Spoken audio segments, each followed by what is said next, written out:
Ladies and gentlemen, we are. Baseball is back. I'll let you all know the info for the season and my new predictions in this episode of the Nattatude podcast. Cue the intro. Kurt Suzuki, see you later. The Nats have won it. 7 runs in the bottom of the ninth. Line drive, base hit to right. That'll score 1, that'll score 2 as the ball gets away from Grisham and right. That's going to score 3 runs, and the Washington Nationals have the lead. This is deep to center field. Bellinger's back, it's a grand slam. Howie Kendrick. Swing and a miss! Swing and a miss! Swing and a miss! And a World Series Game 7 winning Curly W is in the books! Welcome back, guys, to the 4th ever episode of the Nattitude podcast, airing every Monday at 10 a.m. Eastern Time. I'm your host, Pat, or Patrick, as you know me. And baseball is back, finally, guys. After 3 months, we have baseball. And it was a roller coaster. Okay, so back a month ago, back in May or June, May or June or April, I said that I would keep you guys updated on news.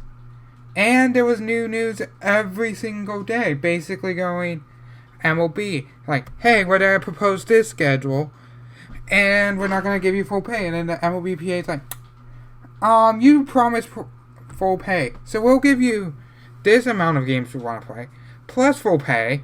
And then the MLB's just like, nah, fam. And it kept going like that for the last 3 months. But finally, guys, on a few nights ago, when I'm recording this, baseball is officially back. And, well, it might be a little different this year. So, when this goes up, will be Monday, the Nationals will start their spring training 2.0 on Wednesday. So, what does that mean?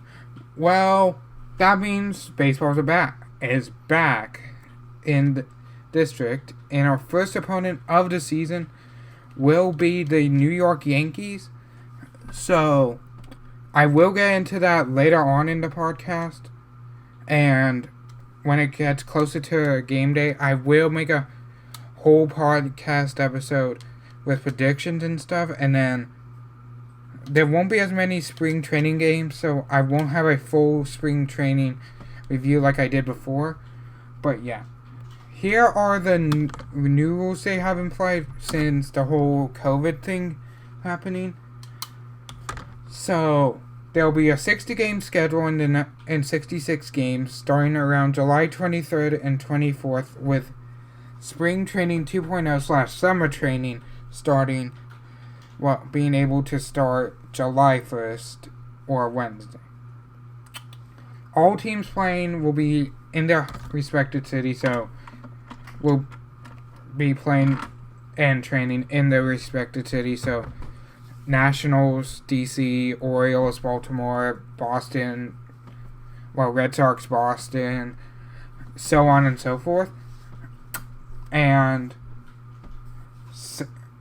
they added a few new rules, like the universal DH is, so Nationals might have an advantage since we could put more different person in the lineup, which is good for DHs. I will go through the lineup later in the podcast, so stay tuned. And so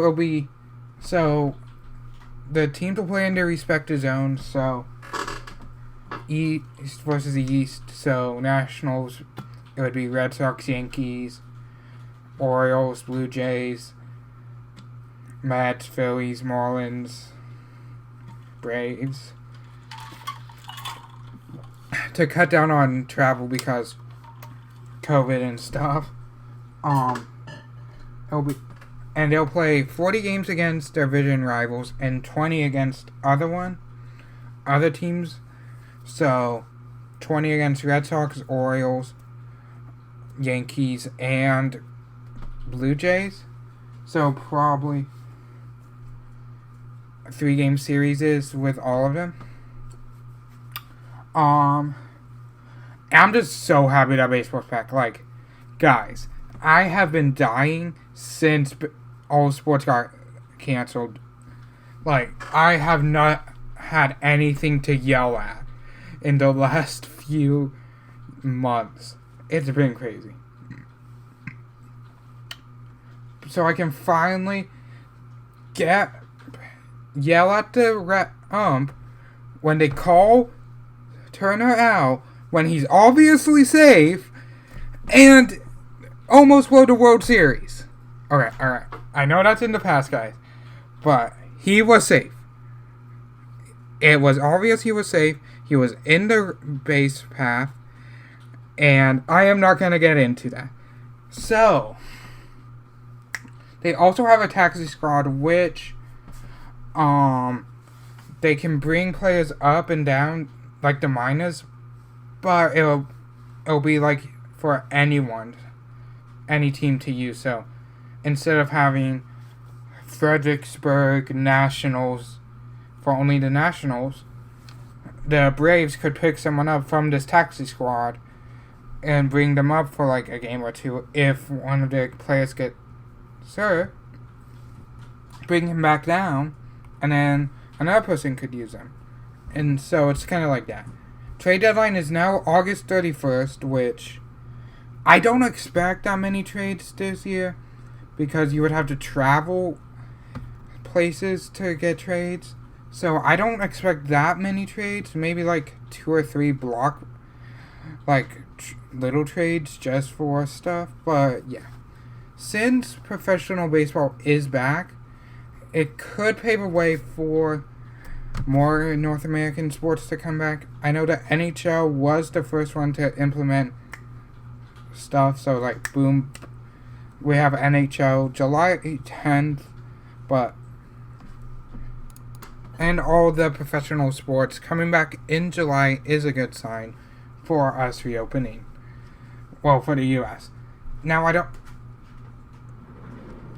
if you guys listen to the first episode, which I will link in the description below, I did do a spring training preview before, which, yeah, I had to do a new one since, it's a 60-game season and a lot has happened. And it depends on if a lot of players are out or not due to concerns of their families. Like, I could see some players sitting out this season due to their families being asymptomatic for COVID, but I don't see most of the big names for the Nationals saying that. I expect Zim might play, but he's unsure. I will let you guys know who all reports and who doesn't. And then I don't expect Hudson. If Hudson reports, we will have a really good bullpen monster and starting lineup. I will go through those later, but right now I'm gonna I redid the predictions guide, and so what we have is the Mets going 40-20 and winning the NL East. Braves going 39-21. Nats going 37-23. Phillies going 500 at 30-30. And then the Marlins going 28-32. Now, why I believe the Mets will win the NL East is because normally, if you look at their recent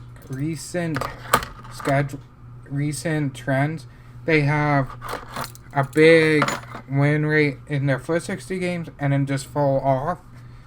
So they might be able to win the NL East. I believe they will. Since they have universal DHs, they will have good players to play for the pitchers instead. Nationals, I don't see them making it to the playoffs this year just because we won the World Series. The World Series hangover might affect them. We did lose Para and other people during the offseason. We did lose Rendon, so the big question mark is who will play at third now, since Rendon was our star third baseman, and we don't have any people who are normally at third. So that's the big gap right there, third base. And so we might need to pick up. We should probably get a third baseman. So the hard thing to know is that if the pitchers will be ready to play or not. Because if so, then Nationals will be set. Starting for the best starting for in the league right now, since we are the world champions with Searcher, Strasburg, Corbin, and Sanchez.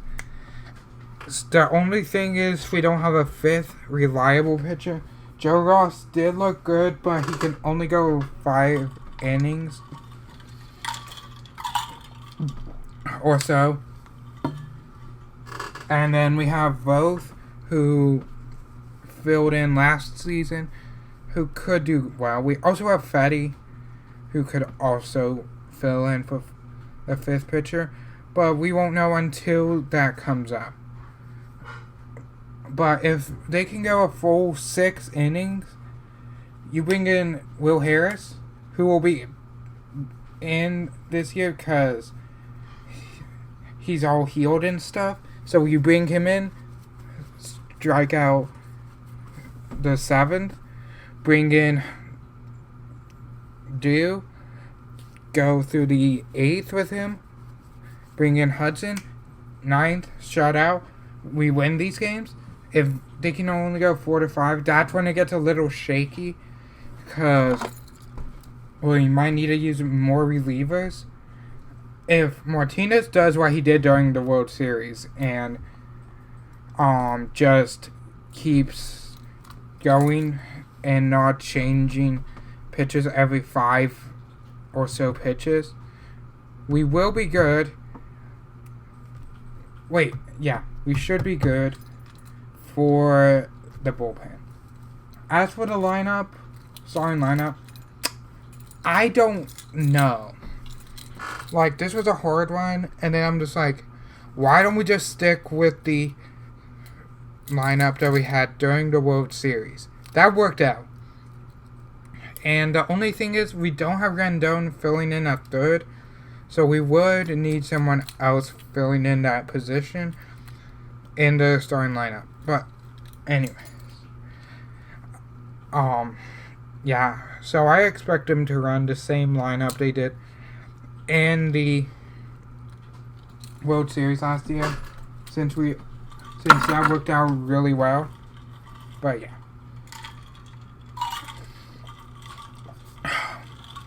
I do expect us to do pretty well this year overall. If all our players can stay healthy, we will be good, and we will see what happens in a few weeks. But I almost forgot that our first opponent of the season will be the Yankees on July 23rd. I will get a podcast out then. I will get an episode out talking about my prediction for that series, plus the series after, once the schedule comes out. And I'll let you know who and all reports to spring training this year and how good the team looks. But anyways, we're running out of time here. Hope you guys enjoyed this episode. If you did, make sure to hit that like button, subscribe, and make sure to share this with a friend. And make sure to follow me on Instagram and Facebook and Twitter. I will try to link them in below. But anyways, guys, thank you so much for watching, for listening, and I'll see you guys next week. Peace.